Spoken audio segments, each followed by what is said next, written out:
Hi everyone, and today we are on page 297 of The Hobbit, and we are starting chapter 15, which is called The Gathering of the Clouds. Now we will return to Bilbo and the dwarfs. All night one of them had watched, but when morning came they had not heard or seen any sign of danger. But ever more thickly the birds were gathering. Their companies came flying from the south, and the crows that still lived above the mountain were wheeling and crying unceasingly above. Something strange is happening, said Thorin. The time has gone for the autumn wanderings, and these are birds that dwell always in the land. There are starlings and flocks of finches, and far off there are many carrion birds, as if a battle were afoot. Suddenly Bilbo pointed. There is that old thrush again, he cried. He seems to have escaped when Smaug smashed the mountainside, but I don't suppose the snails have. Sure enough, the old thrush was there, and as Bilbo pointed, he flew towards them and perched on a stone nearby. Then he fluttered his wings and sang. Then he cocked his head on one side as if to listen, and again he sang, and again he listened. I believe he's trying to tell us something, said Balin, but I cannot follow the speech of such birds. It is very quick and difficult. Can you make it out, Baggins? Not very well, said Bilbo. As a matter of fact, he could make nothing out at all. But the old fellow seems very excited. I only wish he was a raven, said Balin. I thought you did not like them. You seemed very shy of them when we came this way before. Those were crows, and nasty, suspicious-looking creatures at that, and rude as well. You must have heard the ugly names they were calling after us. But the ravens are different. There used to be great friendship between them and the people of Vor, and they often brought us secret news and were rewarded with such bright things as they coveted to hide in their dwellings. They live many a year, and their memories are long, and they hand on their wisdom to their children. I knew many among the ravens of the rocks when I was a dwarf lad. This very height was once called Raven Hill, because there was a wise and famous pair, old Kark and his wife, that lived here above the guard chamber. But I don't suppose that any of that ancient breed linger here now. No sooner had he finished speaking than the old thrush made a loud call, and immediately flew away. We may not understand him, but that old bird understands us, I am sure, said Balin. Keep watch now and see what happens. Before long there was a fluttering of wings, and back came the thrush, and with him came a most decrepit old bird. He was getting blind, he could hardly fly, and the top of his head was bald. He was an aged raven of great size. He alighted stiffly on the ground before them, slowly flapped his wings, and bobbed towards Thorin. "O Thorin, son of Fran and Balin, son of Fundon," he croaked, and Bilbo could understand what he said, for he used ordinary language and not bird speech. "I am Roke, son of Kark. Kark is dead, but he was well known to you once. It is 100 years and 53 since I came out of the egg, but I do not forget what my father told me. Now I am the chief of the great ravens of the mountain. We are few, but we remember still the king that was of old. Most of my people are abroad, but there are great tidings in the south. Some are tidings of joy to you, and some you will not think so good. Behold, the birds are gathering back again in the mountain and to dell, from south and east and west, for word has gone out that Smaug is dead." "Dead? Dead?" shouted the dwarfs. "Dead? Then we have been in needless fear, and the treasure is ours." And they all sprang up and began to caper about for joy. "Yes, dead," said Roke. "The thrush, may his feathers never fall, saw him die, and we may trust his words. He saw him fall in battle with the men of Asgaroth, the third night back from now at the rising of the moon." It was some time before Thorin could bring the dwarfs to be silent and listen to the raven's news. At length, when he was told all the tale of the battle, he went on. "So much for joy, Thorin Oakenshield. You may go back to your halls for safety. All the treasure is yours for the moment, but many are gathering hither beside the birds. The news of the death of the Guardian has already gone far and wide, and the legend of the wealth of Thor has not lost in the telling during many years. Many are eager for a share of the spoil. Already a host of the elves is on the way, and carrion birds are with them hoping for battle and slaughter.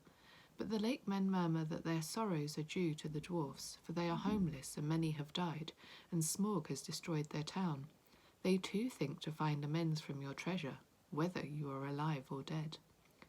Your own wisdom must decide your course, but 13 is small remnant of the great folk of Durin that once dwelt here, and now are scattered far. If you will listen to my counsel, you will not trust the master of the lakemen, but rather him that shot the dragon with his bow. Bard is he, of the race of Del, of the line of Gorion. He is a grim man, but true. We would see peace once more among dwarfs and men and elves after the long desolation, but it may cost you dear in gold. I have spoken. Then Forin burst forth in anger. Our thanks, wrote Kark's son. You and your people shall not be forgotten, but none of our gold shall thieves take or the violent carry off while we are alive. If you would earn our thanks still more, bring us news of any that draw near. Also I would beg of you, if any of you are still young and strong of wing, then you would send messengers to our kin in the mountains of the north, both west from here and east, and tell them of our plight. But go specially to my cousin Dane in the Iron Hills, for he has many people well armed and dwells nearest to this place. Bid him hasten. I will not say if this counsel be good or bad, croaked Roke, but I will do what can be done. Then he slowly flew. Back now to the mountain, cried Forin. We have little time to lose. And little food to use, cried Bilbo, almost practical on such points. In any case, he felt that the adventure was, properly speaking, over with the death of the dragon, in which he was much mistaken, and he would have given most of his share of the profits for the peaceful winding up of these affairs. Back to the mountains, cried the dwarfs, as if they had not heard him, so back he had to go with them. As you've heard some of the events already, you will see that the dwarfs still had some days before them. They explored the caverns once more and found, as they expected, that only the front gate remained open. All the other gates, except of course the small secret door, had long ago been broken and blocked by Smaug, and no sign of them remained. So now they began to labour hard in fortifying the main entrance and in making a new path that led from it. Tools were to be found in plenty that the miners and quarriers and builders of old had used, and at such work the dwarfs were still very skilled. As they worked, the ravens brought them constant tidings. In this way they learned that the Elven King had turned aside to the lake, and they still had a breathing space. Better still, they heard that 3 of their ponies had escaped and were wandering wild far down the banks of the running river, not far from where the rest of their stores had been left.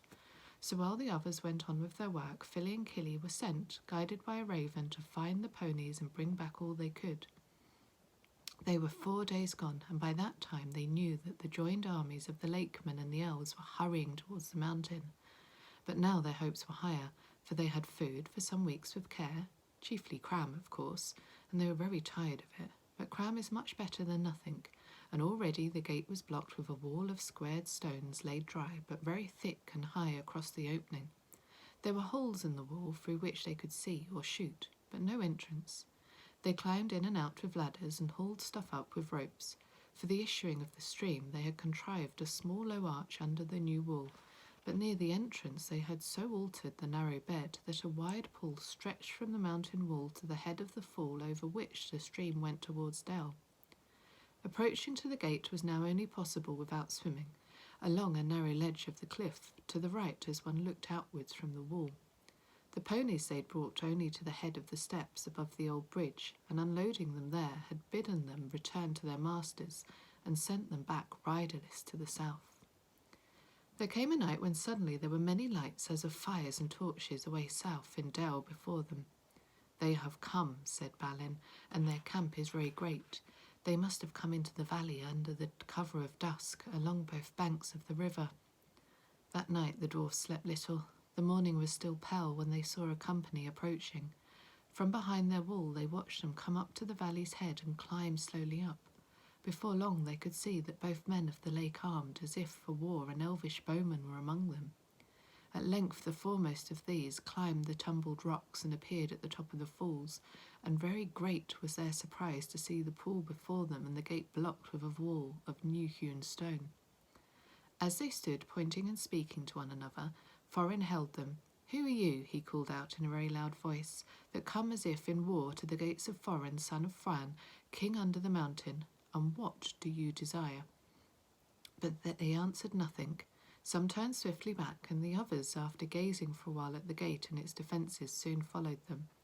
That day the camp was moved to the east of the river, right between the arms of the mountain. The rocks echoed them with voices and with song, as if they had not done for many a day. There was a sound, too, of elven harps and of sweet music, and as it echoed up towards them, it seemed that the chill of the air was warmed, and they caught faintly the fragrance of woodland flowers blossoming in spring. Then Bilbo longed to escape from the dark fortress and to go down and join in the mirth and feasting by the fires. Some of the younger dwarfs were moved in their hearts too, and they muttered that they wished things had fallen out otherwise, and that they might welcome such folk as friends. But Thorin scowled. Then the dwarfs themselves brought forth harps and instruments regained from the hoard, and made music to soften his mood. But their song was not as elvish song, and was much like the song they'd sung long before in Bilbo's little hobbit hole. Under the mountain dark and tall, the king has come into his hall. His foe is dead, the worm of dread, and ever so his foes shall fall. The sword is sharp, the spear is long, the arrow swift, the gate is strong, the heart is bold that looks on gold, the dwarfs so no more shall suffer wrong. The dwarves of yore made mighty spells, while hammers fell like ringing bells, in places deep where dark things sleep, in hollow halls beneath the fells. On silver necklaces they strung, the lights of stars on crowns they hung, the dragon fire from twisted wire, the melody of harps they rung. The mountain throne once more is freed, O wandering folk, the summons heed. Come haste across the waste, the king of friend and kin has need. Now call we over mountains cold, come back into the caverns old. Here at the gates the king awaits, his hands are rich with gems and gold. The king is unto his hall, under the mountain dark and tall, the worm of dread is slain and dead, and ever so our foes shall fall. This song appeared to please Thorin, and he smiled again and grew merry, and he began reckoning the distance to the Iron Hills and how long it would be before Dane could reach the lonely mountain, if he'd set out as soon as the message reached him. But Bilbo's heart fell both at the song and the talk. They sounded much too warlike. The next morning early, a company of spearmen was seen crossing the river and marching up the valley. They bore with them the green banner of Elven King and the blue banner of the lake, and they advanced until they stood right before the wall at the gate. Again Thorin held them in a loud voice.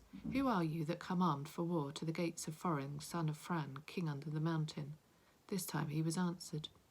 A tall man stood forward, dark of hair and grim of face, and he cried, How, Thorin, why do you fence yourself like a robber in his hold?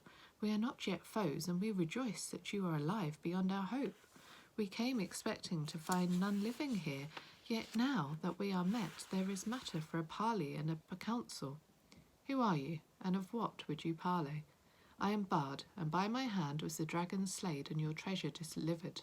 Is that not a matter that concerns you? Moreover, I am by right descent the heir of Girion of Dale, and in your hoard is mingled much of the wealth of his halls and towns, which of old Smaug stole. Is not that a matter of which we may speak? Further in his last battle, Smaug destroyed the dwellings of the men of Esgaroth, and I am yet the servant of their master. I would speak for him and ask whether you have no thought for the sorrow and misery of his people. They aided you in your distress, and in recompense you have thus far brought ruin only, though doubtless undesigned. Now these fair words and true, if proudly and grimly spoken, and Bilbo thought that Thorin would at once admit what justice was in them.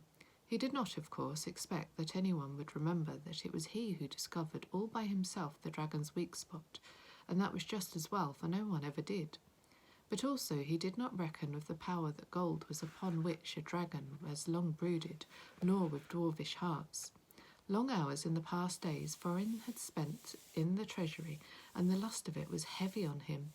Though he had hunted chiefly for the Arkenstone, yet he had an eye for many another wonderful things that were lying there, about which were wound up memories of the labours and sorrows of his race. You put your worst cause last and in the chief place, Thorin answered. To the treasure of my people no man has a claim, because Smaug, who stole it from us, also robbed him of life or home.